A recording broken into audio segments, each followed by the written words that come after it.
femeia mea mai lasă-i drapul de bani, mi-a făcut numai dușmani, mi-a făcut numai dușmani și spune așa crește fratele meu.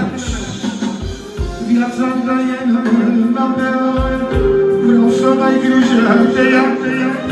I-am promis la meu băiat, de la fratele meu, de la Doroca, de la Cristi. Pentru viața lui, pentru băiatul lui, cuvintele astea, care să înțeleagă și tu. Viața ta e în mâna mea, vreau să ai grijă de ea. M-am sucit. Ia-o-ți. Viața ta e în mâna mea, vreau să ai grijă de ea.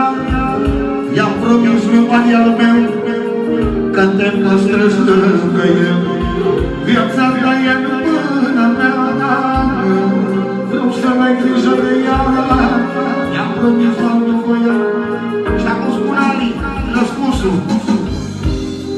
Când mi-e tristă inima, o sună pe măicuța mea. De ce? O sună pe măicuța mea să nu supăr nici pe tata. Dacă-mi știu copiii, nu mai vreau nimic pe lume. Mă-i adoră de cineva și de tănuța lume, inima mea.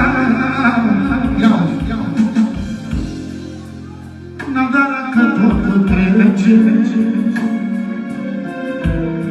una ca una luce.